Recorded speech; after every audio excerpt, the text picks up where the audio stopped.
Hello and welcome to the podcast. I'm Zach Young, and joined always by me is the Kaiju Commander to my Captain Comics, Captain Bays. Captain Bays, that's not me. I'm Captain Young. He's Commander Bays. Tanner Bays as always. Hello and welcome to the people of the nation. We're gonna botch this intro today. It's fine. Honestly, I don't feel like attempting it again, so we're just gonna roll with it. I'm tired. That happens. We have third person is back. Yes, we have a returning guest. Lieutenant Green. Everybody's favorite Civil War related disease, gangrene. Filthy fucking casual. my favorite buddy. Did he just The call you G-Man. a disease? He's off the Wouldn't pod. be the first time. He's off the pod. He's We gone. can't have another pandemic on top of this pandemic. Keep it Gangrene contained. is my favorite G-letter disease. I don't know. Gonorrhea is a heavy hitter. I'm taking gangrene. No. Because I stay with the gang. Gallstones. Well, with us on this side and Techie on the other, this is the Kaiju and Comics podcast where, as you can tell, we talk about anything else. So I brought today my 36-page open-ended question about gangrene and its effect during the mid-1800s. Sounds like the perfect time for me to take a nap. All right, ready. News. Yes, Warner Brothers has announced the next DC fandom. I'm sorry. Go ahead. This is where it's their substitute while New York Comic Con or San Diego Comic Con, well, that stuff doesn't happen. This isn't just DC stuff. This is all stuff because Marvel also makes their announcements around this time. Never mind, we won't do news today. I'm kidding. I'm kidding. Welcome to another episode of Filthy Casual, where we talk about. So we know some of the things that they'll be talking about. It's just all announcements. So that'll be October 16th. Stuff like all the new live action movies, the Flash movie, Batman movie. Wait, so this is an announcement of when we're going to make announcements? Basically. Then I stand by me falling asleep. But also, we know that we'll be getting trailers and first looks at these things that have already been announced. So like a new trailer It's for just the saying Batman we're movie. taking all the stuff we were going to do at Comic-Con, we're going to do it somewhere else. Yes, since there is no Comic-Con. Okay, then, all right. They did it last year, too. I was going to say, gaming's been doing it for years. We Yeah. stopped doing E3 and all that other shit, so. Did we? Yes.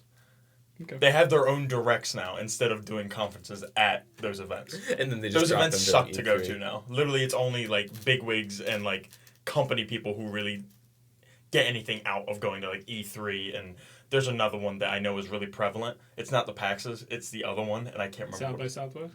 No, it's not Gamescom. I'll think of it later, and then I'll splurt it out, and Zach will get mad that I said it while we're talking about something else. But I'll remember then. That's true. But, like, we know we're going to get new trailers and first looks at, like, the Flash movie, the Batman movie, the Aquaman sequel, the Shazam sequel. We are going to get more information on the Suicide Squad game, the Kill the Justice League game, Yes, and the Gotham Knights game. somewhat good. And also stuff about the Injustice animated movie and League of Super Pets movie. We just know we're going to be getting more information about that. They might announce new stuff. Last year is when they announced the Zack Snyder's Justice League. So, like, momentous shit happens because it's their substitution for Comic-Con. We don't know if they're going to go back to Comic-Con next year. This might just be their thing now. Who knows?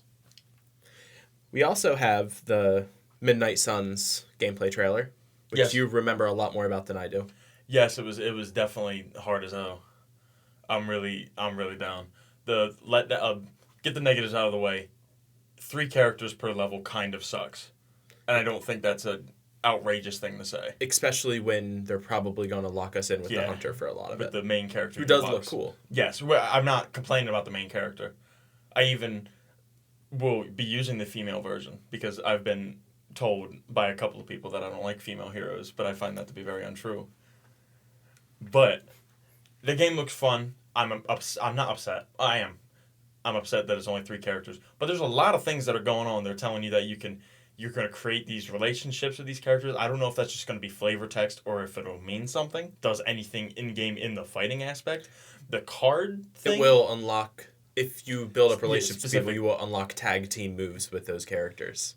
I just hope those tag team moves I don't know if I want to use them more than one. That's the thing. I need to see more of this game. The 7th, we get to see somebody and somebody fight Sabretooth.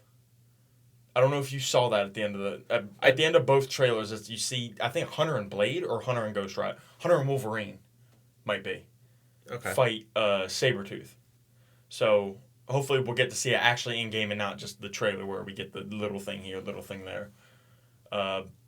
Everybody looks cool. All the cinematic things look sick. It's definitely seems a lot more cinematic based than, I don't want to say tactical based, but it doesn't remind me as much of XCOM as I think I want it to, but I'm also okay with that. Yeah, and you were saying it before, it's card based, which I like. I like card based games like that. I hope it's good. I hope it's fun. I've poured many hours into Slay the Spire. I'm okay with card Yeah, based. that game actually spanks. I played Just continue. I'm not going to get into it. Okay. Speaking of, we talked about DC fandom, the Aquaman sequel, we have been given a first look at his suits. The one suit is literally the classic suit that he earns in the movie, and then there's a stealth suit that's just black instead of gold, and then a dimmer green. Yeah. Okay. They look cool. I hope they gave us a cool classic suit for Aquaman. I don't need anything else as far as suits are concerned. I hope it's better than the first one. All right, and then Smith's gonna be in it. Will Smith? Yeah. Why? As a talking fish. I'm so upset with you right now. Then Marvel Comics released 8 upcoming tentpole titles. Is this that? Yes. Okay. This is the slot thing, right? Kind of. Okay. I was reading more into it today. Oh, geez. They're all tied in under this timeless name, but Yes. they don't seem connected. They don't all seem connected from the outright. Some definitely are, though. This is Devil's Reign, which is going to be a Daredevil Kingpin event. Yeah. Now, this doesn't seem like it's connected to it, because this is said to be kind of the crescendo to Chip Zdarsky's Daredevil run. Okay. So I don't really get how that would tie in. We have Avengers Forever, which is going to be kind of like an Exile-style multiverse team of Avengers. The first one going out saying is that it involves Tony Stark, who is known as the Invincible Ant-Man. So either that's a typo on Marvel's website, or this is them actually saying, look, the multiverse is weird. And I say, but what if we just did more Exiles? But that's fine. And then we have the actual timeless story. It's going to be something with Kang the Conqueror trying to save the timeline. Which could be neat. Every farther one I get down, the less we know about it, because the farther off it is. Then we have the X Lives and X Deaths of Wolverine. Yes. They said this is supposed to usher in the second Krakoan age, kind of do what House of X and Powers of X was doing. I like the logo, how it's the same thing flipped over for the two different ones. And we have a new She-Hulk book. Okay. Which just says that she's going to try to get back to her lawyer roots. Yeah, I saw that. Who's next?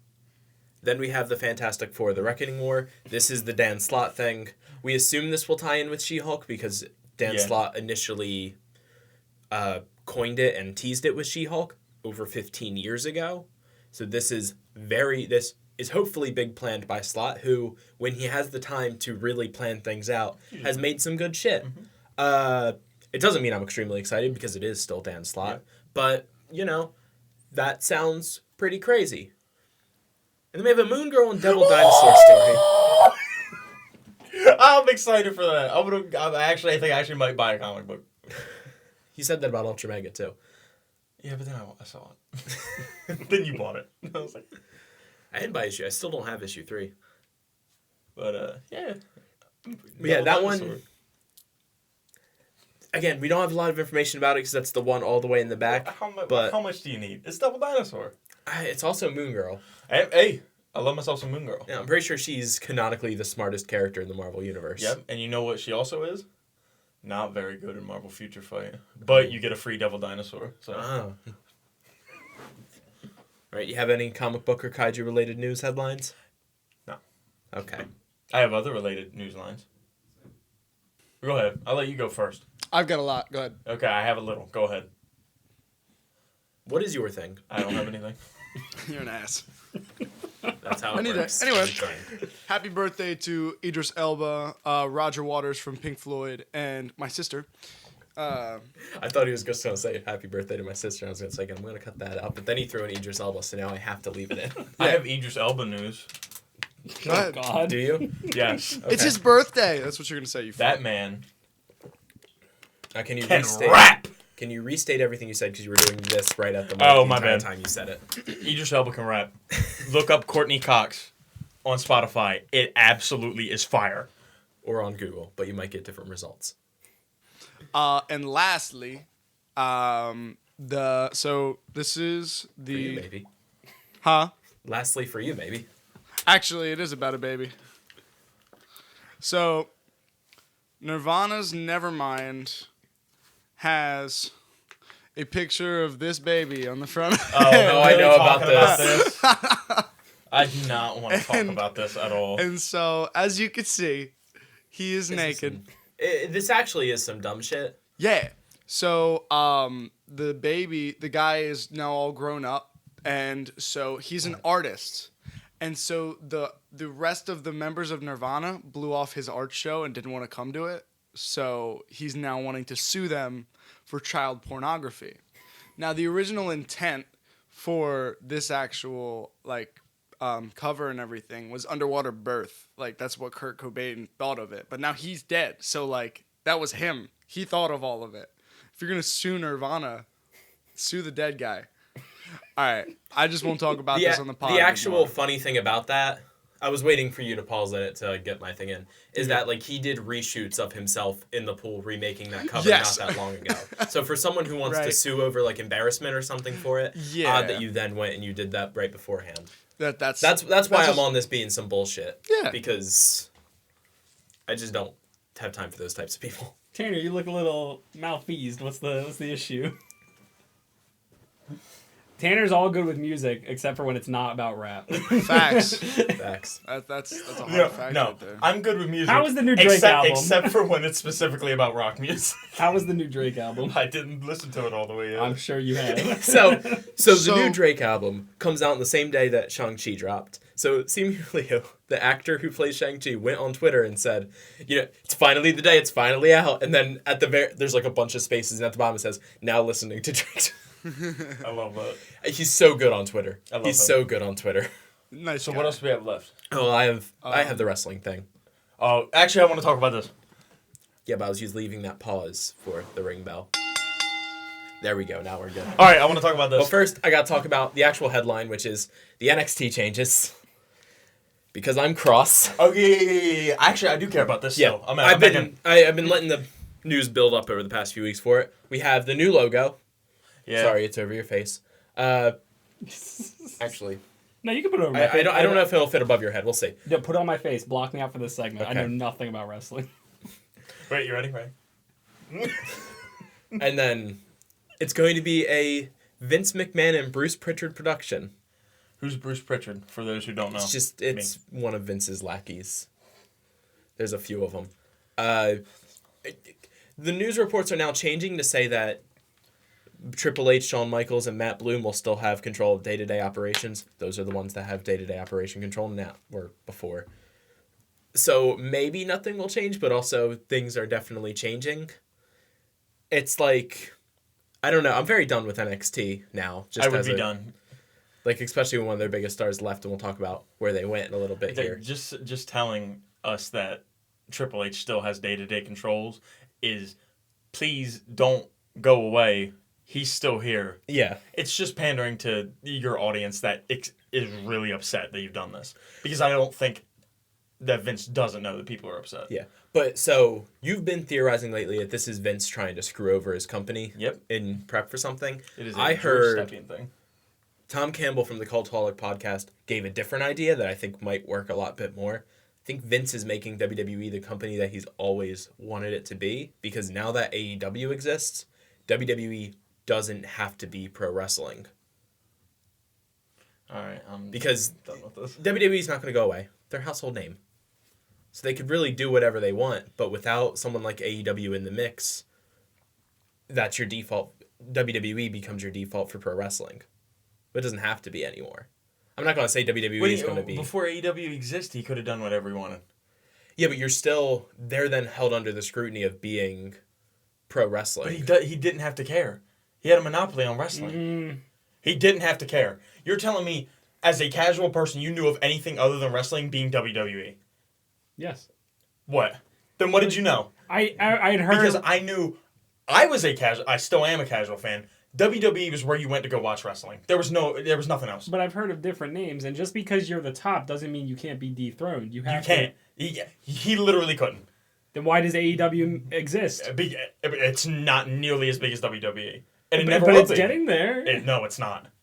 You say It's not. You say that like hindsight doesn't exist. Like It doesn't. The only WWE reason is give it 5 years. Give it 5 years, and I want to hear your opinion on the statement. the only reason why AEW is getting there in a way is that they matched their ratings last week, but WWE has been dropping in ratings for years. They're still making billion-dollar deals with Fox. Yeah. Like, if it's from a money game standpoint, WWE is making way more than AEW is.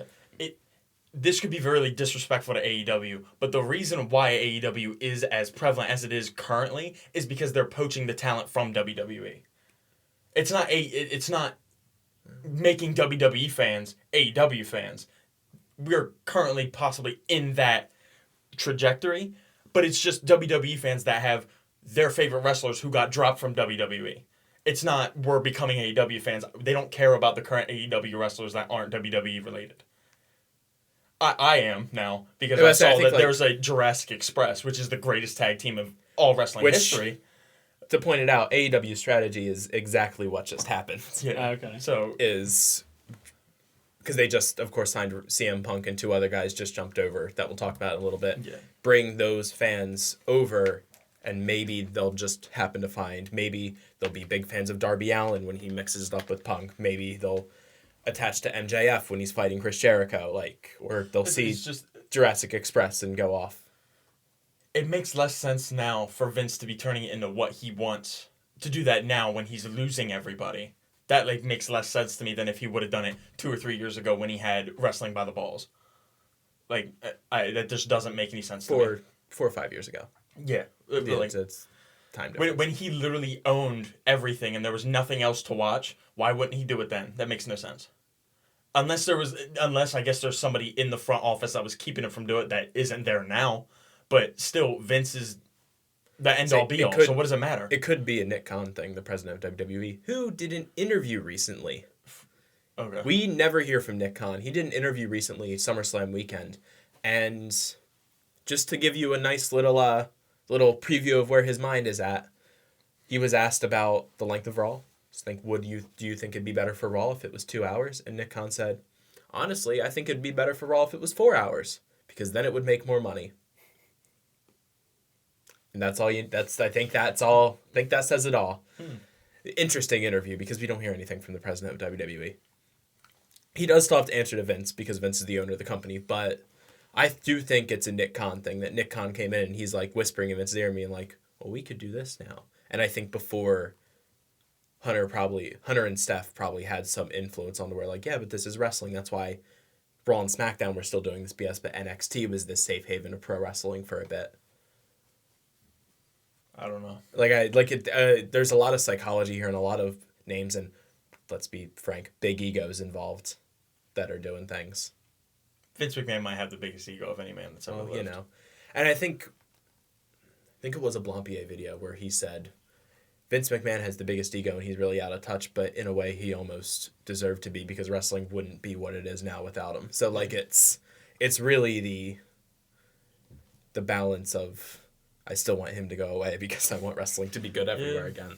But that's fine because even while WWE fails and I can cancel my recordings for Raw, SmackDown, and NXT, AEW still exists. Yep, and it's getting better. And a bunch of us got together last night and we watched the All Out pay-per-view. If you're wondering why my voice is weak. It was good. It was very good. It was good. It was very good. There is literally an entire match that blew. The match was 3 minutes long. Okay, then there's 2 matches because I'm talking about 2. Then you're not speaking on what I'm speaking on. What match are you speaking on? The Casino Battle Royale that sucked. It was a Casino Battle Royale. It was bad. See, I was talking about the Paul White match. Yeah. Which also, as the biggest Big Show fan that's ever lived, I still can. Yeah, it was bad. Which I was on Reddit looking at the reactions, and everyone said the exact same thing I did, which was.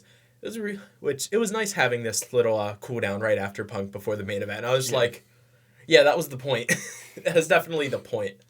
I didn't hate the Casino Battle Royal. I didn't love it. I think it was just that. I just think their talent's not great. I think it's because I also actually like Ruby Soho, So when she came out at the end, I was just like, cool, yay, I love this. Ruby Soho is a drop WWE talent, by the way. Okay. Yeah. But also, like, while watching the match, like, me and Bobby were getting into Thunder Rosa doing stuff. So it was just kind of like, oh no, now you're finding people you like. Yeah. Say what you want to say. Go ahead.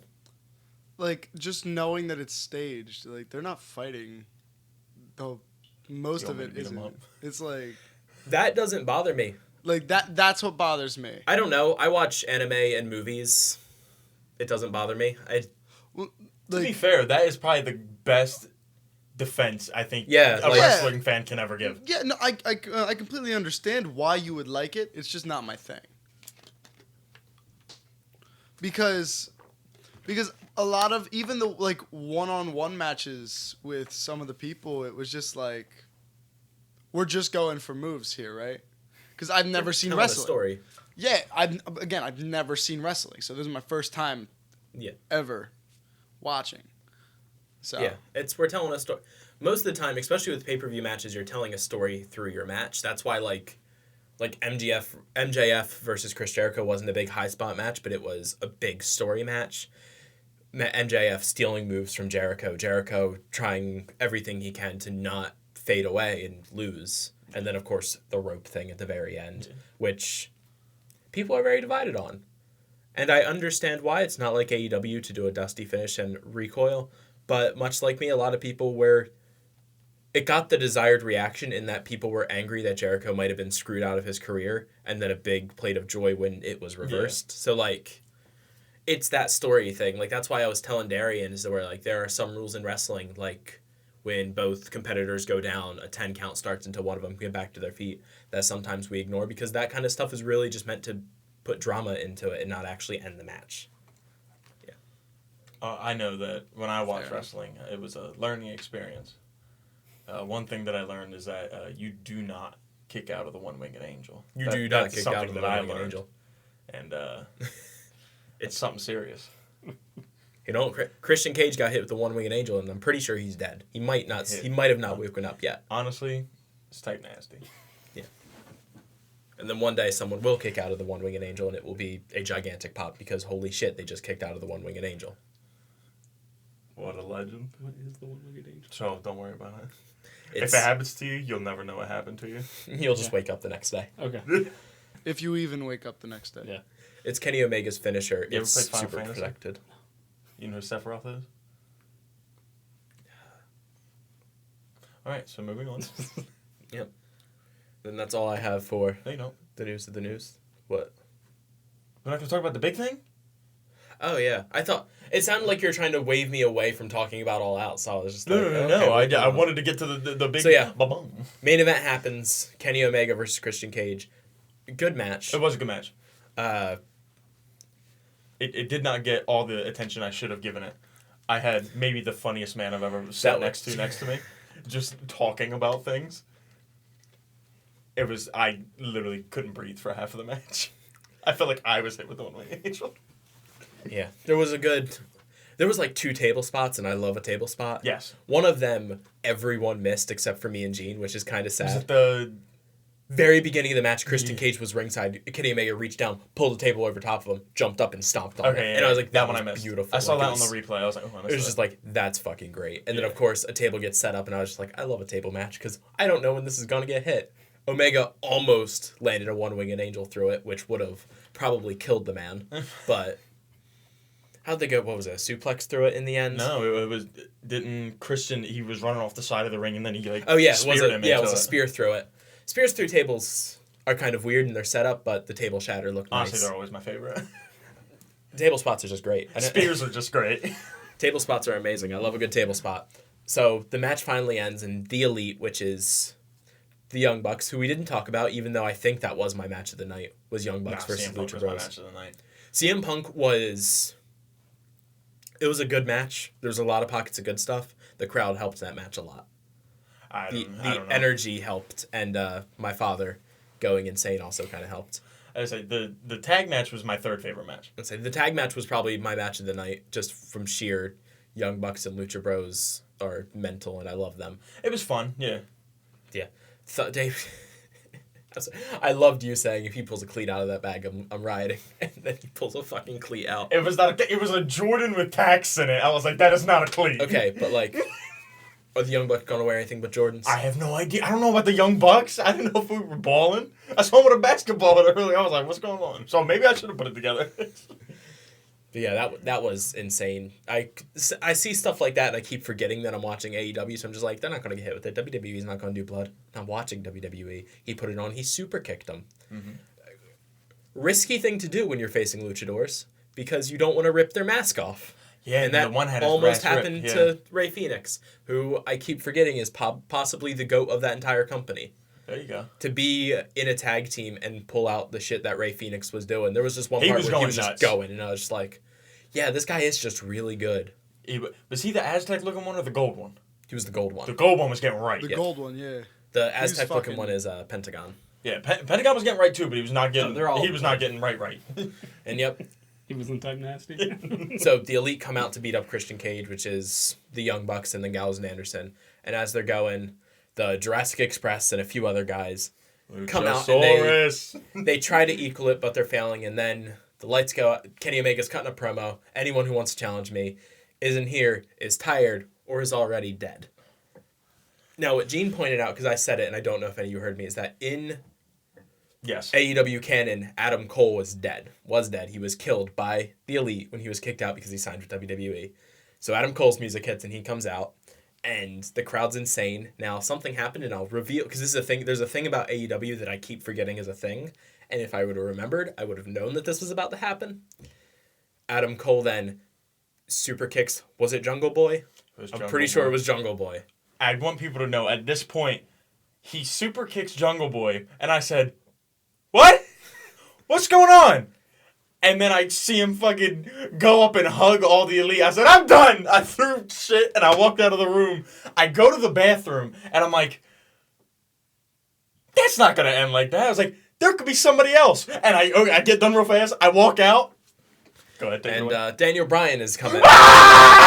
Otherwise, Bryan Danielson in AEW. Daniel Bryan is a name owned by WWE, but he can be Bryan Danielson, which is his actual name.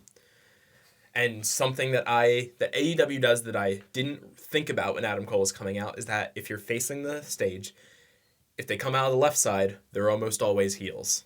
And Adam Cole came from the left side. Daniel Bryan came from the right. Because he's a legend. He came out, he mixed it up, and I said this during the CM Punk match, but I can say it here too, how happy I am that Daniel Bryan and CM Punk had songs as their entrance music that are not owned by WWE. Tony Khan can license Cult's personality, and I think Flight of the Valkyries is just public domain. Which... I think you're correct. Yeah. Yes. Which Daniel Bryan's was a bit of a remix of it, and it's a bit of a remix now, but it's still the same opening, so you know who it is Same when thing it with comes out. the Big Show's opening. It sounded exactly like it, but it just wasn't it. The entire song was different, but it was still the... Well! It was that guy. It was the dude. But yeah, I love pro wrestling when it's good. I love to love pro wrestling, and when you were watching WWE for years, it's hard to love pro wrestling. Yeah. We need to talk about something. Do we? From AEW. Okay. We completely jumped over the Jon Moxley match. Yes.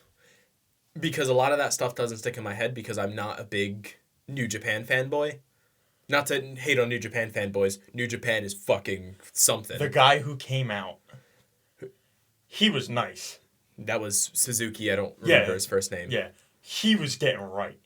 I really enjoy when, like, because they're doing a thing where they trade the blows, right? And then he goes off Suzuki goes off the ropes, and he comes back, and then Moxley goes to do something, and just how fluidly the guy ducks under it and goes behind him and puts him. What did he put him in? Was it a sleeper hold? Yeah. It looked clean as hell. Yeah.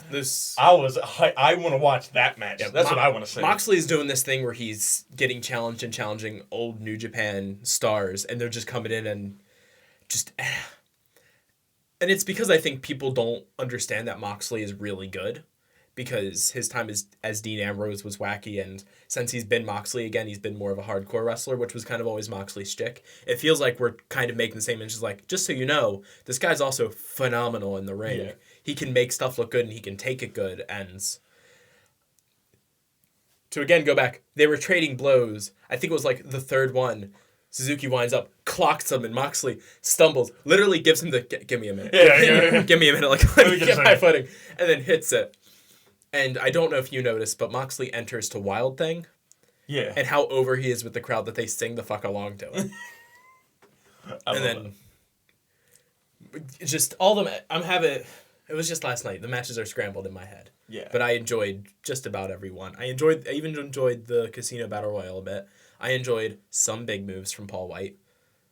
The female match. Who was that? That was DMD versus Britt Baker versus Littenhouse or something. What's her name? You're right, Littenhouse. Littenhouse. Yeah. Yeah, that was all right. Yeah, I really like Britt You've Baker. already told me that AEW's women's division is not that great, and they It's need not help. as good as WWE's tends to be when they let their women actually do stuff. Like, you don't have the same pop as when Becky Lynch comes out surprisingly on SummerSlam because they don't have a Becky Lynch. Yeah. Britt Baker could be that Becky Lynch. She's a heel right now. Or, maybe Thunder Rosa could be. Nyla Rose is cool, so is Give me more Riho. Jade. For no particular reason, I enjoy her wrestling. But yeah, it comes down to the fact that I just think that... He's in love with Jade. I just think their women's division comes from the fact that WWE's was NXT building it up for years and then just kind of transplanting that division onto the main roster. AEW kind of built its name off of its initial first shows was signing a bunch of superstar indie talent and Chris Jericho. And it worked. And, It did. and using that to propel its men's division to heights. Like, they didn't create tag teams for the tag divisions. They imported the Lucha Bros and the Young Bucks, which, if you can buy talent, buy talent. That's it. So, with their women's division, they couldn't really do that because your best women's wrestlers are in WWE. There's still a few good ones. They got a few good ones, but they have to, and they're being shaky with doing this, they have to spend time developing that division, which they are doing a bit now. You can kind of see it in the Battle Royale. It's like, these people are getting little spots here and there. The commentary's trying to put over their characters, if you can hear the commentary. So, it is a slow-moving process, but at least we're not having... In the Divas era of WWE, we would have, minute matches on Raw, and that would be your women's wrestling for the week. At least, your women's title match got a chance to breathe and go on, and then we were having a Casino Battle Royal to get our next challenger, which is now Ruby Soho. Probably should have been Thunder Rosa, but whatever. Ruby Soho is gonna do stuff with Baker, and it'll be good, probably. She is good. Okay. Do you have anything else that we want to say about All Out? I just want to say I love the way that the Darby Allin CM Punk match ended with Sting coming out and then shaking hands. And then the guy walking away half dead. That was my favorite part. This was a face versus face encounter. Yeah. So there's that respect at the end. It was lit. It was tight nasty. That's all I have to say. Yeah. Darby Allin bumps like a madman, which I love. He might be one of my new favorite wrestlers. Yeah. He's insane. And I think the Punk match was good. I think some of it was Punk not wanting to turn it up to 100 because he's just getting back to the ring. There were spots where you saw them both going, and you're just like, Punk's gonna be fine for a bit. I genuinely think Punk is fine. I think Punk has kept himself in shape, kept doing what he needs to do, and I think he just didn't want to go full Punk and everybody forget about Darby Allin. Yeah. Yeah. Yeah, there was definitely... And, of course, this show was in Chicago, so the crowd was going to be molten for this match no matter what. Is that wearing my Washington, D.C. jersey? But yeah, that's all I have to say about that. And you love the Jurassic Express. Luchasaurus is my boy. I turned this on. Did Darian and Gene get there before I had flipped it on initially and you guys saw Luchasaurus? Yes. It's just because I flipped it on in the middle of the pre-show match, and they just immediately reacted, who is that guy in the mask? Because it's just this big dude. I was like, that's Luchasaurus. And everyone turned to me and went like, you're lying. His name is not Luchasaurus. And then he said, yeah, he has a partner, Jungle Boy, and he rides in on his shoulders. I was like, I love them. I showed you the video. That's what happens. It's honestly fantastic. Can we pull that up? So that's what I got for wrestling. Yep. So we're going to go into main / I have no sports news this week. CC. Okay. We're kind of just waiting for NFL to start, and we have 2 months before basketball. Soccer's kicked back off. Yeah. The Premier League has started. Yeah, AFC Wimbledon had their first game in Plough Lane. Arsenal has no points. They've lost 3 in a row. Tottenham, last time I checked, is also at the top of the table, which I'm not okay with. After their first game, Wimbledon was tied for second in League One. There you go. They are no longer tied for second in League One. They tied their first game at Plough Lane, which, considering that everyone for a good part of the portion of the match thought they were going to lose, is a good thing. Yeah. Because Wimbledon does this thing where they score 1 goal and then they immediately give up 2. So we were sitting with that for a while, and then the 3rd goal was scored and we were all sad, and then they scored 2 more. So we tied, which is better than losing. Yes. Nothing like pulling back a point. Yeah. It's better than losing, so 1 point is better than no points. Yeah. So it also keeps them from getting 3 points. So. Yeah. So I think they've had a few games since. It's hard to keep track of things that are happening in a different country. Yeah, that we don't get broadcast. Especially not for the 3rd tier of English football. I watch Portuguese football, so it's rough. Can't even get it in a language I understand. Are we gonna go to break then? Yeah, sure. All right, throw it to us. Throw it for us. So what's the break? Commercial break. And we'll be right back after this commercial break. Not me. Well, I guess we're back. All right, we know the event. Filthy Casual. We saw a movie. Saw a movie. Saw a movie? I did. I saw Jungle Cruise. That shit was good as hell. Is it actually? I loved it. Yeah, actually. It's still on Disney, right? Yes, it is. I'm about to go and watch that. Actually, it's good as fuck. I loved it. Yeah, and that'll be it this week. Zach, you want to plug the socials? We saw Shang-Chi. Wait, we did? Yes, we did. Thursday night, baby! Yeah. This is the only day I was off. We saw it. It was just the 3 of us, I think. Just the 3 of us. Wasn't a big group that time. It was 3 of us. I loved this. I also love this. Are we going to give our number rating now, or are we going to hold everything for the end? Well, let me get... I got some notes. For the end, okay. That I can throw up. I'll just throw it out. Because we have opening weekend numbers. We record on Monday. They're not bad, actually. Better than Suicide Squad. Stop. Better than Suicide Squad. I like Shang-Chi. Suicide Squad was a better movie. It's made Yes. It's made $71.4 million domestically. You do mean the Suicide Squad? Yeah, but I'm fucking with you. And then DC sucks. 56.2 internationally. God. Which I expected a big number internationally for this movie. Why was that? Agreed. Because just the movie itself, I expect it to do better, and it in like the Hong Kong audience, and it did fantastic in Hong Kong. Did it? So yeah, Yeah. that was just That's a superhero. Yeah, that's a total of Presumably well 127 million.6 worldwide. Damn. Which is very good. That's the 2nd highest opening weekend under this COVID era of theaters. Black Widow is number 1, not by much. I think Black Widow is like 80 million, so we're not very far behind on that. And obviously, we can't all of a sudden overtake it. This is also the highest opening weekend for Labor Day weekend ever. Of any movie or? Of any movie, and Really? it's not even close. Wow. There we go. I didn't grab the numbers, but and then at the very end of the movie, there's a in loving memoriam to Brad Allen. Yeah, who's that? So I looked up who it was because I was curious. He was the supervising stunt coordinator and 2nd unit director of Shang-Chi, but he's also kind of legendary in the stunts department. He was part of Jackie Chan's original crew. So as far as fight choreography, stunts, that's all sort of his mark. And he passed away about a month before the movie came out. Damn. So Was he able to see a final cut? Do we know? I wasn't given info on that, but I looked it up that night because I was thinking about it. And I was like, that's a name I haven't heard of, and it's something that I can remember. Let me look it up now, and I'll note it and get all the stuff because to give that sort of spot at the end of the movie like that, it normally means that either you're important to the movie, important to someone close, you have an importance in some way. And looking that, I was just like, especially with how good the fight choreography was in this movie. Mm. Just noting if anyone else wanted to know who that Oh, was. yeah, agreed. that's cool. Let's do favorite scene first. Favorite scene. I don't think anybody is going to be shocked with what my favorite scene is. So, we get to the Fight Club. Also, give me your favorite scene, and then give me your second favorite scene. Okay. So my favorite scene is when they get to the Fight Club, and then I get to see Wong and Abomination fight. My second favorite scene is when he's in the locker room and he takes him back to the... No. All that is my favorite scene. Because I was worried they were just going to tease that and then it not be Blonsky. But then going and seeing the cryo cell and everything, that made the night for me.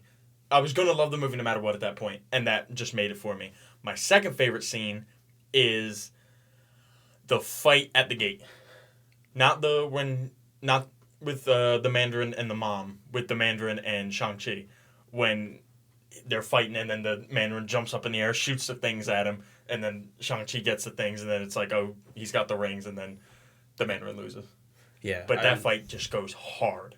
Yeah, I love it I love that fight when Shang-Chi gets 5 of the rings and it becomes an even match. There's just something about the way all of that works that is just like, it's really good. Yeah. Very, very, very close. Okay, go ahead. Well, So I what was your favorite didn't scene? think about it, but I had a question. Is he known as the Mandarin? Is that how he's referred to? Well, that's what... He gave said- his actual name. At dinner, he was like, I go by many names, but this, blah, blah. Wasn't Mandarin the one he didn't like? Yes. But Yes. That's, Made you all afraid of an orange. Made you all afraid of a food dish. Yeah. That was funny. You say I had him Wenwu. Wenwu. At dinner, he gives his actual name. Yeah. It's Wenwu. It's not really incorrect to call him the Mandarin, Okay. but I just didn't know. I might have to come back for my favorite scene. Okay. I know. Actually, would it be incorrect to call him the Mandarin because now that the sister is the leader, would she? She's dead. Huh? What does it matter if the sister's the leader? He's dead.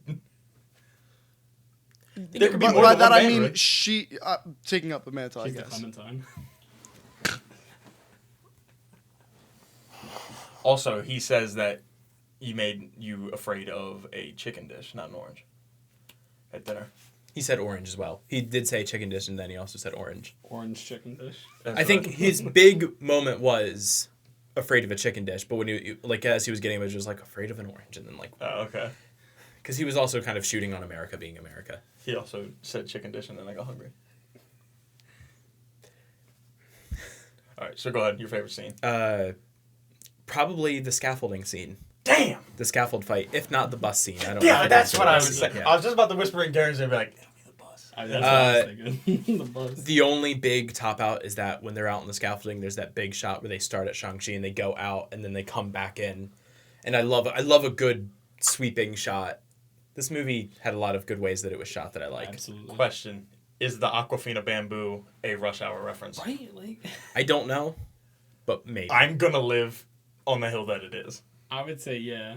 I was hoping that wasn't an opinion that was offensive. Just No, because I genuinely think No, I think because really, it's like it's so it's it definitely yeah. seemed like it was like Rush, not Rush Hour, but more so probably Woo, John Woo, I think, right?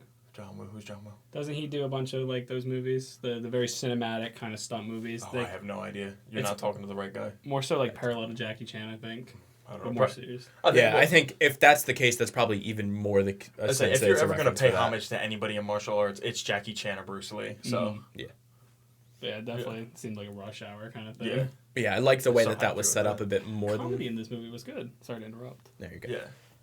Comedy in this movie was good. I like the way that the scaffolding scene was set up a bit more than the bus scene. The bus scene does have a lot of really good stuff in it. And I remember at one point I'm watching, and this was during the bus scene, I was just like, this would have cut about 3 times as much if this was not Shang-Chi, if it was like Black Widow or something. And that's why I like this movie so much When more. Zach leaned over and said, "Marvel knows how to do fight scenes." Because you used to the Black Widow scene where we're cutting every 5 seconds yeah. to go around, and this time, no, the camera's just panning around while the fight's happening. It was like, wow, It goes hard. we're actually fighting. And then Shang-Chi on the bus also like does like a flip over through the stuff. Oh, And I was yeah. just like, this is just fucking Everything cool. was so liquid. Yeah. It was very cool. I didn't look this up, and I should have, and that was how much of the stunts Simulio did himself. I think a lot. Because there's a lot of... I think I'm gonna go out on a limb because I think I know this. I think it's everything. I think he did everything himself. If somebody wants to look, I remember Aquafina talking about it, in an interview, and she's like, Yeah. he did everything himself. Yeah, because there's a lot of like stuff where I'm watching. I was like, they're not switching out for a stunt double here. Like this is all him. Because you get like these big fight scenes where like it's going like around and up, and I'm just like, we haven't cut. If we have, then they did it in a way that I never would be able to do myself. Yeah. Now, obviously, I'm not Hollywood level, but like, I've done enough production stuff that I can notice when stuff happens, and I was just like, I think this is all him. Favorite scene? For you, big I homie. would say my favorite scene, one of them would be when he started fighting his dad, and because earlier in the movie they had said it was when I think it was his aunt teaching him was like you need to take from both sides, not just the whole fist being open and whatnot. But when he starts basically dancing with his dad, he starts getting behind him and starts leading his punches away. Yeah, when he starts doing what the fight mom. with the mom was. I think that was a good scene. I really like that, the kind of just the callback and then also bringing it to fruition. Yeah. Beautiful scene. Do we have Yes, he does do his own stunts. Do we have any problems? I don't understand what the problem was with, I think, Ben Kingsley, is that his name? Yes. I didn't see what the problem was. I thought he was appropriately used. I thought it was very... 1,000% I agree. He started to be a bit much for me towards the very end of his stuff. I think, like, it was one of the things where, like, if it went over by, like, a joke. It's not like I was extremely tired and started groaning at his presence. I was it was so spread apart, the things that he did, I thought was perfect. I think that was my thing, is where, like, you had that car ride with him where it was just a bunch of stuff right after the other, and I was just like, I'm kind of tired of this now. By the time we get to like him playing dead, I was back on board with it. Like that was funny. I liked that. I think it was just like having that little bit, just like, okay, I'm not here to see Ben Kingsley. Can we move this along? I know you guys. You're telling me when he's teaching the kids how to play soccer, you didn't pop? No, like He's that like, kind of stuff. offside! Yeah, that kind of stuff was fun because that stuff was funny. like a lot of like spread out stuff. I love that shit. But like when we first find him in the dungeon up till when we get to the village, he's just like always on screen in some capacity. He's definitely used as a plot device at that point. Yeah, and it's just kind of like, Which that could be annoying, but yeah, it's just like this kind of it's is a also Ben bit Kingsley, so. bit much for me in a little space of time. Once we get to the village and his stuff starts to get spread out, I'm just like, okay, you're giving me, here's a Ben Kingsley thing. Now let's go do something that's important. Here's another Ben Kingsley thing. I wish I wouldn't have looked up the cast list before I went and saw the movie. Because I looked it up for something one time I was talking to you, and I looked it up and I was like, Zach, why is Ben Kingsley in the credits? I wish I wouldn't have known. Because then when you start hearing the moaning, I'm like, what is down here? Like, and then I was like, Abomination oh, back? What the fuck? Ben Kingsley. And then it was Ben Kingsley. He's just chilling. He had long hair, which I love. makes sense, but I didn't expect. I was worried I wouldn't like Aquafina, and then I loved her for every second of the film. Yeah. Especially the last scene. You guys Them were pants. you guys were talking about like how your favorite scenes were the fight scenes. The scene where Aquafina's his best friend. Yeah. Oh yeah. The scene where they're at her house and the grandma's like, grandma. "When are you going to marry her?" That was funny. That was funny. These are one of those things that where I don't like to speak on them because I don't do Asian culture myself because I don't appropriate culture, but that's not the point. So I spent a lot of time on Reddit after this movie seeing it, and a lot of that stuff is accurate to Asian, like taking off the shoes, paying respect to the people. Like a lot of it is all accurate to Asian culture, which is something that this movie needed to do right, in my opinion. But I can't. That's one of the things where I can't really just speak on it myself because I'm just a white man. Also, the plane scene kind of banged with the stewardess. Oh my gosh! With Shut the beef your and mouth. the chicken and the vegetarian. It was stupid, but it let Aquafina flex her funny. Yeah. Without it being ridiculous. Yeah. Like, let's do this now, not in the middle of a fight Yeah. scene. We can get her quips in the fight scene, but I don't need her to be her right in my face when Shang-Chi's fighting Shinobi Striker, whatever that guy was. What? That's a problem I have. What was the deal with that dude? I think he was just there to be a badass to emphasize that it doesn't matter. Disappointing. I also don't know if he didn't even have a name. Like, I don't... Which one are you talking about? The guy that Trained him and then got sucked up immediately. I have no problem with that because we don't get his name anyway. He can just be the head badass. Like He's like the Death Giver or something. He's not ever focused on other than he gets the medallion at that one point. He trained Shang-Chi. Yeah, he trained Shang-Chi, so it's kind of like karma. I would have. I liked the final rush to the gate. I think I would have moved some people around and did that a tiny bit differently. What do you mean? Like, we get Shang-Chi isn't fighting anyone important until he fights his dad. I would have had him fight the Death Giver for a bit, or have him be the one who chases his dad, and then the Death Giver drops down. Like, I don't actually think that's his name. It's Death something. The one who trained him. Like, just... The more we worry about that character, the more I get worried that we have too many people in the movie to care about. To keep in mind. I don't think, like... We were very close to there being too much going on. Because we already have our 4 main characters. Or, I guess, essentially 3 main characters. You get Kingsley. You then have the aunt. We already had Mom. We had Dad. We had Razor Fist. We're getting to the point where you're loading us up with characters with names. I don't need any more. That's my point, to where, like, by giving Shang-Chi that stuff, you also take a bit of focus away from the aunt doing things. Like, you can put the aunt in a fight because she's a badass. Why not? But, like, I just think that up until Shang-Chi meets his dad in the memorial room, we don't really see Shang-Chi doing anything that fight. Also, we didn't get a proper suit reveal, and I'm upset about it. I loved it, though.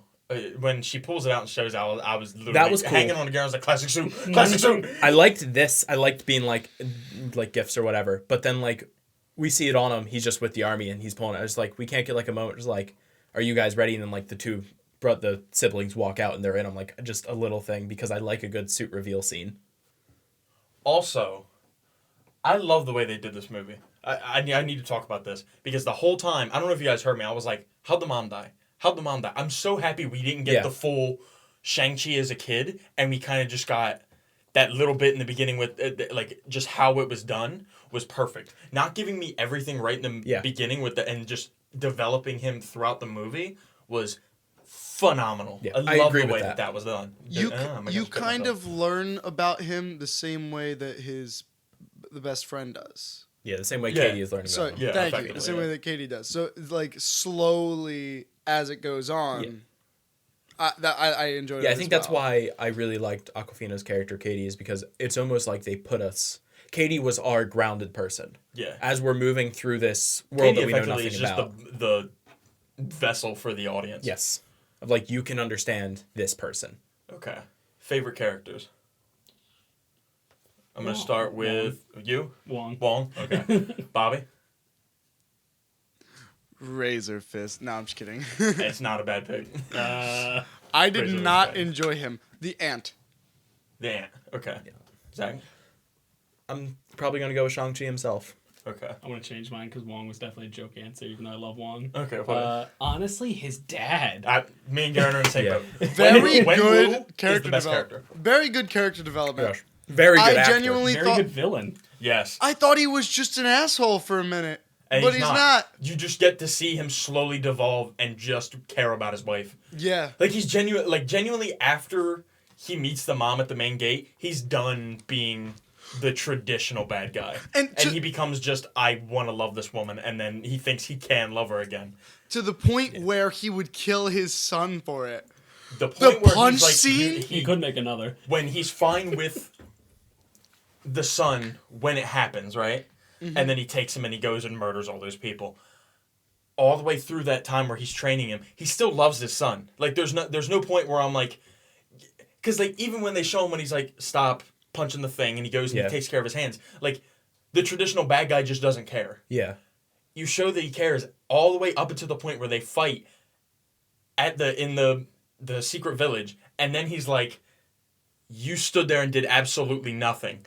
At that point is when it breaks, and he's like, now he's lost at that point. And that hits even harder when a scene before Shang-Chi was saying an almost exact same thing about him. Yeah. The fact that, like, we now get to the point where they both blame each other for the mom's death, that makes the ending fight hit harder. And especially the ending, oh my gosh. It's just good. Do I get to take over now? Have we hit the part of the movie where it's my part of the podcast? I mean, what do you got? Let's the hear it. Kaiju Fight! Yes! We got a dragon versus a demon! Yes, we fucking sucker. did!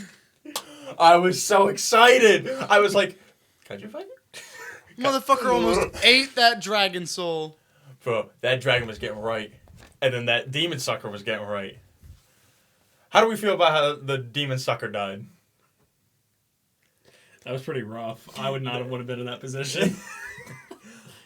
He exploded.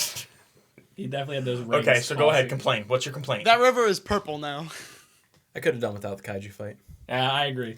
I think both like whack. it was cool as hell. It looked cool. The emotional climax of the movie had already happened by the time he was released. Like the emotional climax of the movie was the fight with the dad at the gate.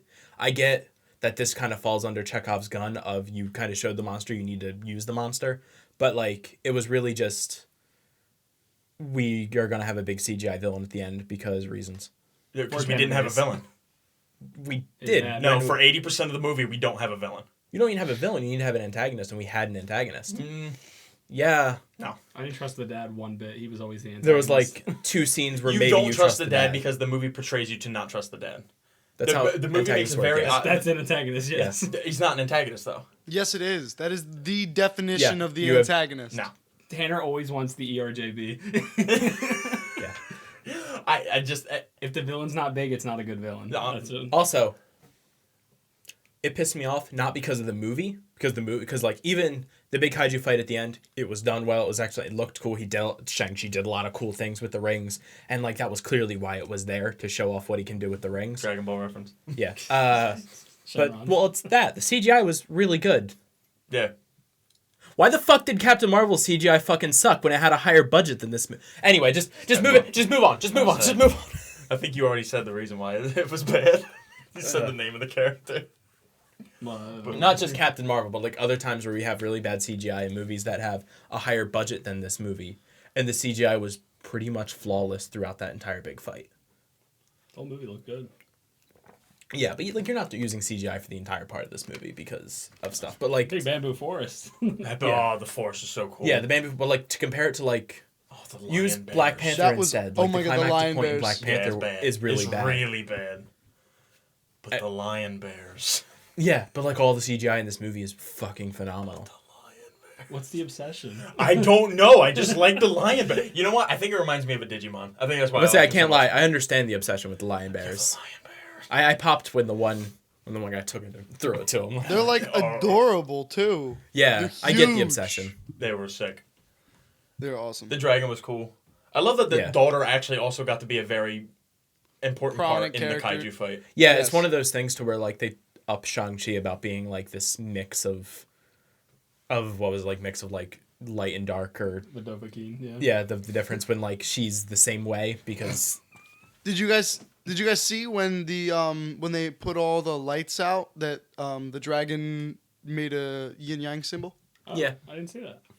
he did when he did the thing. I He did just the thing thought that's in how front. those flew. Mm-mm. Well, yes, but No, yeah. That's it's a common thing. yeah. But It's sorry. You're good. I played well. But yeah, you just mentioned the symbol of the light and dark. I was just like, well, Yeah. it was right there. Yeah, the yin yang stuff.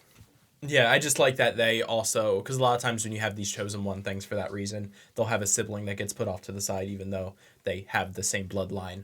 So she So was it getting was- right. Yeah, it was nice that I love her weapon. Same. We just very don't cool. see them often, and Yeah. they're always really badass whenever one gets used. I have a question about that. Oh, sorry. You were saying? No, go ahead. Are they a practical weapon? Yes, Are they actually? yes, you can. There's a guy on TikTok who shows them who Yeah, shows and it he gets around, right. He and he gets right. breaks That's like right. It's Pound. essentially a flail. yeah Okay. blocks of ice But like it's just- this thick, and he just cracks it right in half with them. Yeah.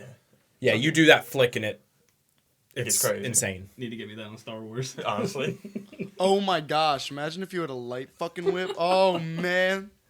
Yeah, that's why, because it's a very practical weapon, and we don't ever really see it used in movies and stuff. Okay, so it's yeah, I didn't really know. cool to see someone use it. All right. So after that, we get to where they make fun of the girl for being there at dinner. Oh, that Where was. she feels like she's being antagonized, but they're just telling the truth. That's what one of my favorite scenes was. And then we Them get just- the big Wong. Wong thing. Yes, Comes through and he's like, "Come with me, if you want to live." it was a good. I think that was a very good like vessel to like hint at where we could be going next, Yeah. The ring sending a message. which I assume is the Makulan in space. Yeah, probably But- aliens. But like they also kind of make a point in saying It can, like Bruce asks specifically if it's alien or if it's Chitauri, and Captain Marvel is just like, it's not an alien tech I've seen. So maybe they are going a bit more mystical with it. I wouldn't be too upset, I don't think, because we've changed the origins to the rings enough anyway that Anybody else think it was weird that Strange wasn't there? Or is that just a me thing? I expected Strange to be there. I think... Oh, no. I think they are taking place at the same time. This movie and Far From Home. No Way Home. No Way Home. Thank you. We Sorry. saw Wong leaving in the No Way Home trailer, remember? Yeah. But and I in the don't know background, you can see that it is it China or yeah? No. Hong Kong. No, Hong they Kong. live in San Francisco. No, he's talking about the one base. And that's neither of those. It's Macau. It's the Macau. fictional Thank you. city. Thank you. I thought we were talking about where Shang-Chi was from. No, where the So that's Fight San Club. Francisco. Oh, okay. Yeah. No. Well, he's going there, but also there in Shang-Chi for the 10 Rings. I'm pretty sure like you can see that base in the little portal that Wong is leaving through in the You mean No Way the Home raft trailer. that he's taking Abomination to? No, I think he's talking about No, when they walk no. through with Shang-Chi and Kitty. Yeah, I mean, they go to a sanctum. I was going to say, I assume it sounded like they were taking him to Kamatage, but I don't know for sure. Yeah, that's facts. That could be true. I just think it was I don't have a good story answer for it. The story answer is I think they just went to Kamatage and Strange was at the New York Sanctum. But I think production-wise, I think we are tying so many things into a Doctor Strange movie that they wanted to make a point to say this won't tie in by not putting Strange there. Okay. That's like my Fair. assume for the production side. So like, this isn't tying into Multiverse of Madness. We're not showing Strange because we know you will all think that. Okay. Which we would have. So It said the rings are sending a message, and do you guys think it's sending it to aliens? I don't know. that's the origin of the literally rings. have no idea. The origin of the rings are aliens. Yeah, the Makulan aliens, the Makulan rings. I think there's a good possibility that it might be a mystical origin here, just because we kind of see more of that from Shang-Chi. They could still do alien. I'm kind of down for either. I would hold off on it, but I would for a sequel for Shang-Chi, I would deal more with the sister, and I would put the alien invasion thing off until we could have like a nice little team-up movie. But Is she a villain? She wanted to be Excellent an question. emperor. Yeah. that's what I want the sequel to be about. I don't. The thing was, In a base way. it was like the 10 Rings will be back, but it didn't say Shang-Chi will be back. Mm-hmm. Yeah. So I was like, are we getting a 10 Rings movie? Also, she was definitely running an illegal underground fight club. Yeah. Yes, she was. Just, I really just to point that out. She can be a villain, but I don't want to see them fight at all. Why not? I just think it's boring. I just don't think it makes for a good movie. But you don't have any siblings. It also they've already grown their relationship to like each other. Also, Shang-Chi would kick her ass right now. Shang-Chi would have kicked her ass to begin with. Sheesh. Yes. If he didn't spend the first half of the fight, I mean, like, technically Pleading. speaking, she has a win. I mean, like, obviously, right now, he smokes her, but Yeah. not just for 10 Rings reasons, but for the martial training arts. at the camp, training at the village reasons. Like, She got the whip back, or the flail back, but he got the martial arts training to fight the 10 Rings. Shang-Chi give her the hands. Okay. Yeah. But I don't want that to be his next movie. Yeah, Them no, fighting no, each no, other. no. She can be like a just kind of like what she is in this movie. She's not particularly good. She's not particularly bad. We go there. She helps us because they're related, and she can keep doing her illegal shit, and we just don't say nothing. Yeah. Now that works. She doesn't need to be a villain. Yeah. I've seen her fight the forces of evil already. I don't need it. the forces of her dad. Of demons. Well, no one wants demons around. I'm talking about inner demons. Got you. Damn, you saw that? I lobbed it up. I'm like, I put my Jordan on. It's got tax in it. Yep. It's got tax so- in it. What else did we not touch on? Or is that everything? There's some mid stuff in the movie we didn't go too deep into. A lot of stuff in the background of the Fight Club. There was legit just someone with Extremis doing things. Yeah, that was, yeah. A lot of Iron Man 3 references to this movie, and Yeah. if we're being honest, fair. Good ass movie. Well, because I had just watched Iron Man 3 the night before seeing that movie, and I was like, that's that shit. Yeah. And then, That's that guy. Wait, just a theory.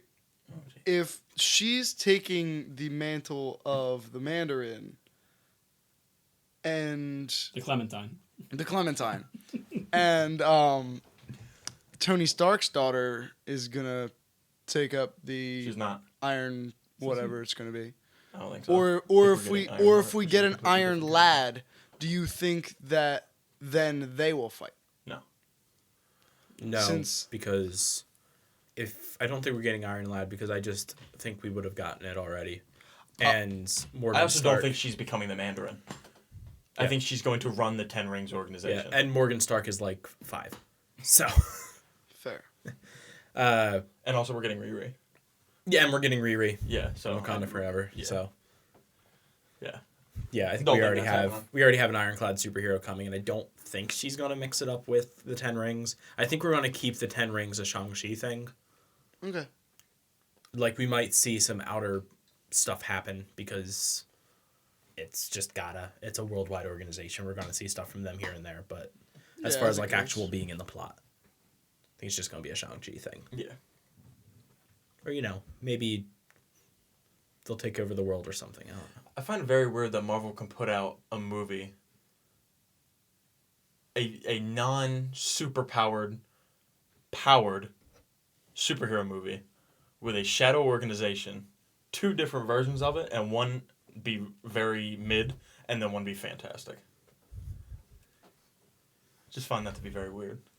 Is it? Just What I'm hearing is, I just wanted a reason to shit on Black Widow. well, I was gonna say what I'm hearing is that Simu Liu makes movies good. That's what I heard. He has on that Shang-Chi album with all the tracks. He has a song that he sings at the very end. I love it. Oh, Wong at the karaoke thing was so Yes. good. Oh, The my Hotel God. California thing was so good. Her doing that. Now, see, that was perfect. Letting her Yeah. do her little funny things, Yeah. and then letting her do she started singing it on the, Yeah, On set the up, scaffolding? set up, So good. follow through. Yes. Love Good that. joke. Love Second every part of it. But yeah, so I think we're also gonna see, if not in the next movie, whenever the Makulan comes, whatever the ring's calling out to comes, I think we're gonna see a power boost in the rings. He gets 10 more rings on his feet. That's what I want. I was gonna say no, but I think I want that, but I want them to be on his upper arms instead.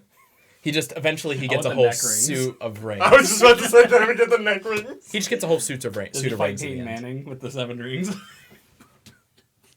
You mean Tom Brady? Tom Brady, whatever the fuck it is. I don't give a fuck. I love Garen. Right now, the rings are kind of emulating an item that Shang-Chi gets in the comics that Tony Yeah. Stark makes.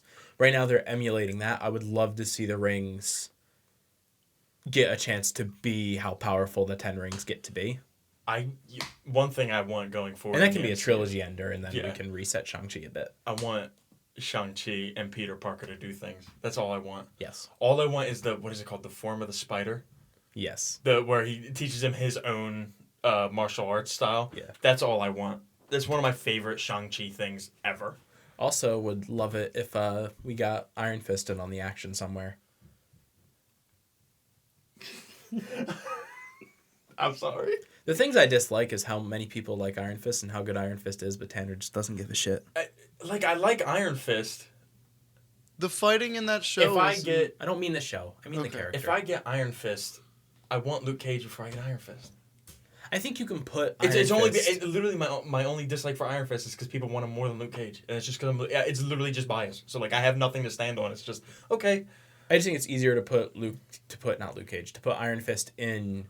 A Shang-Chi movie. Yeah, to like get him in through a Shang-Chi movie, and then like obviously I would just like a Heroes for Hire show. That's just what I would want in the end. But I think it's easier to use Shang-Chi as a vessel to like get Iron Fist in because we're already tackling mystical If kung fu She-Hulk is cities. not Luke Cage's lawyer, I'm gonna be upset. We're already tackling mystical martial arts cities. I don't see why we can't do Kung Lao in the sequel. Yeah. Kung Lao. We're crossing over Mortal Kombat? Is that not the Iron Fist city? I know Kung Lao is the guy with the razor hat from Mortal Kombat. That is all I know. When you say Kung Lao, that's what I think. It very much could be, because it's also... I might be like a syllable off. Hold on. Oh. think it's...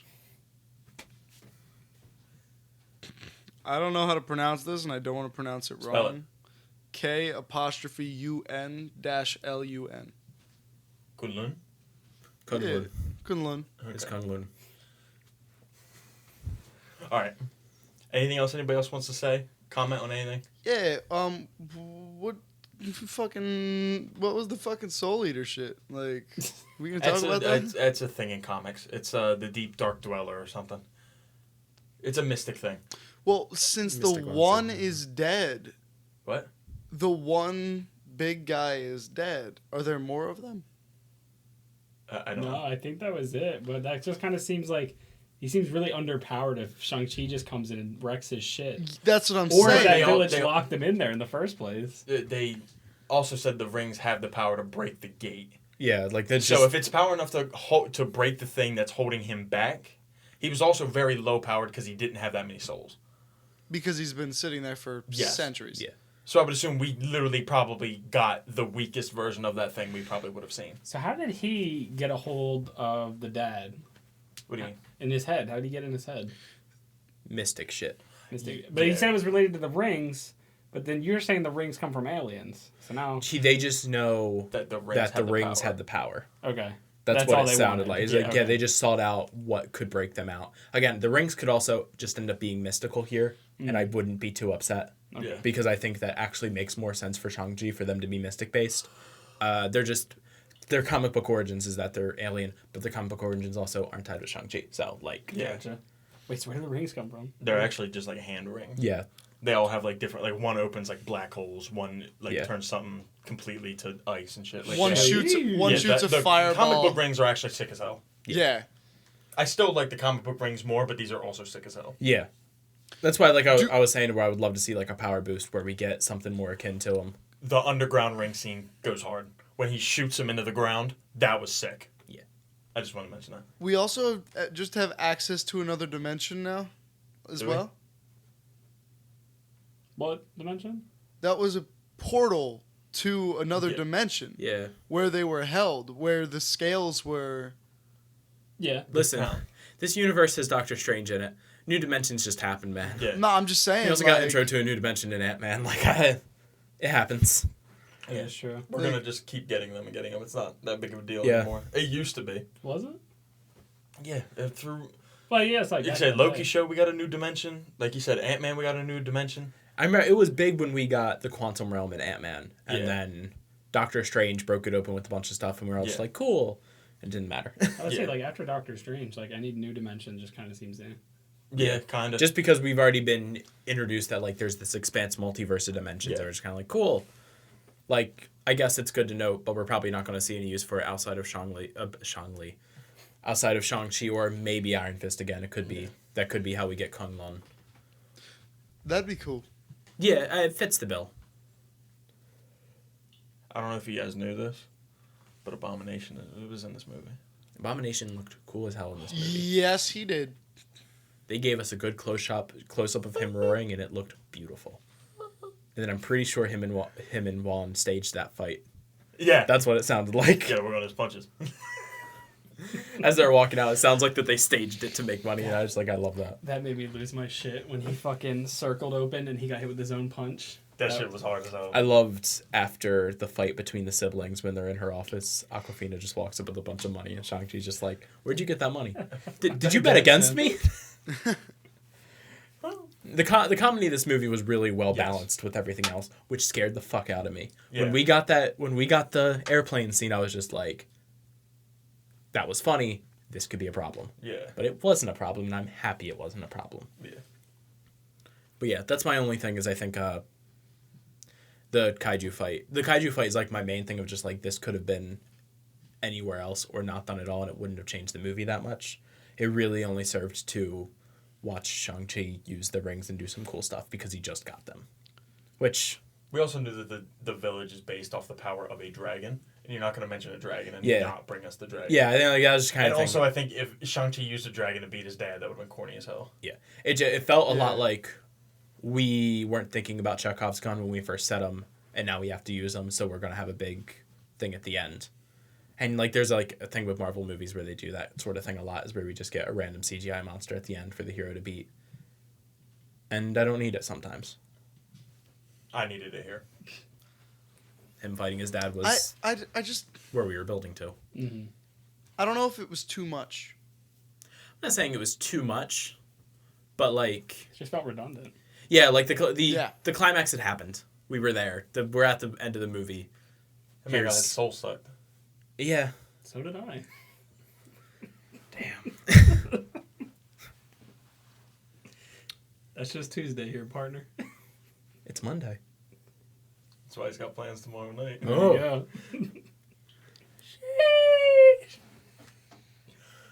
Alright. You good? Yeah, I think we're about done. Yeah, that sounds like it's it.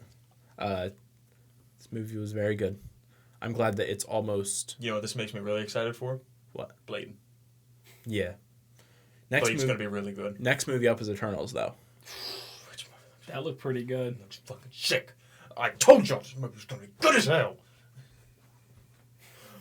This movie needs to be good. It's gotta be good. If it's not good, I'm never getting what I want.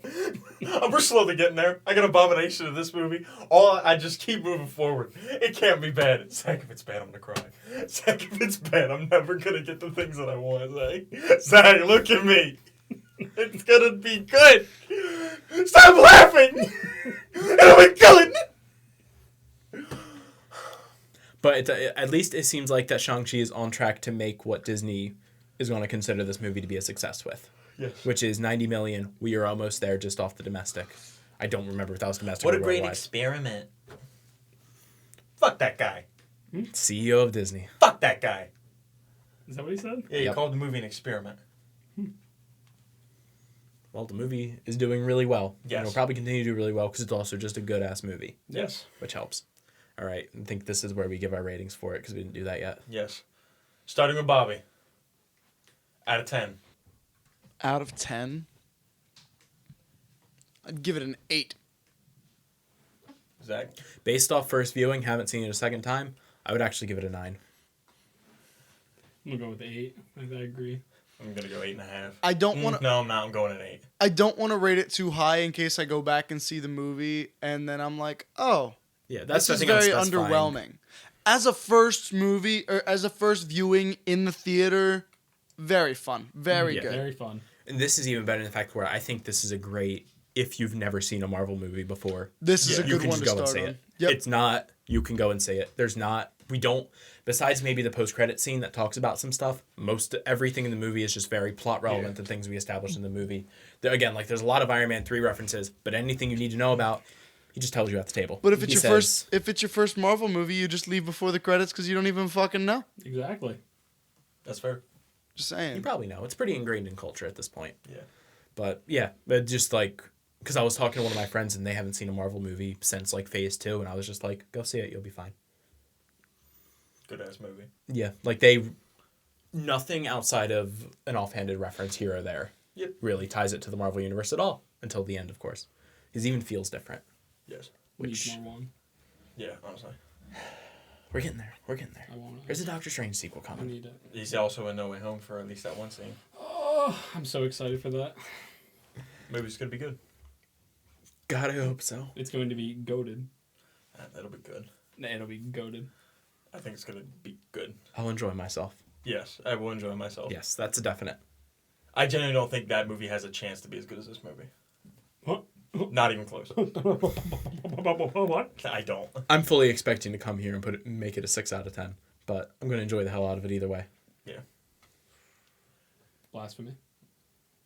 I think there's a lot. Like, Zach is really worried about it because it's going to be really busy and it's going to be trying to do a lot and not a lot of time. I think it's going to succeed. I think it's going to. I also think it's going to succeed, but I also don't think the movie. It's going to succeed. Financially, it's going to be a hit. I just don't think it's going to be as good as Shang-Chi. I think Shang-Chi's No, gonna I be agree better. with that. I don't think it'll be as good as Doctor Strange. I don't think it'll be as good as Civil War. But it'll be a fine movie. It'll be a fine B tier, middle of the MCU. We'll enjoy ourselves because how would you not? Yeah.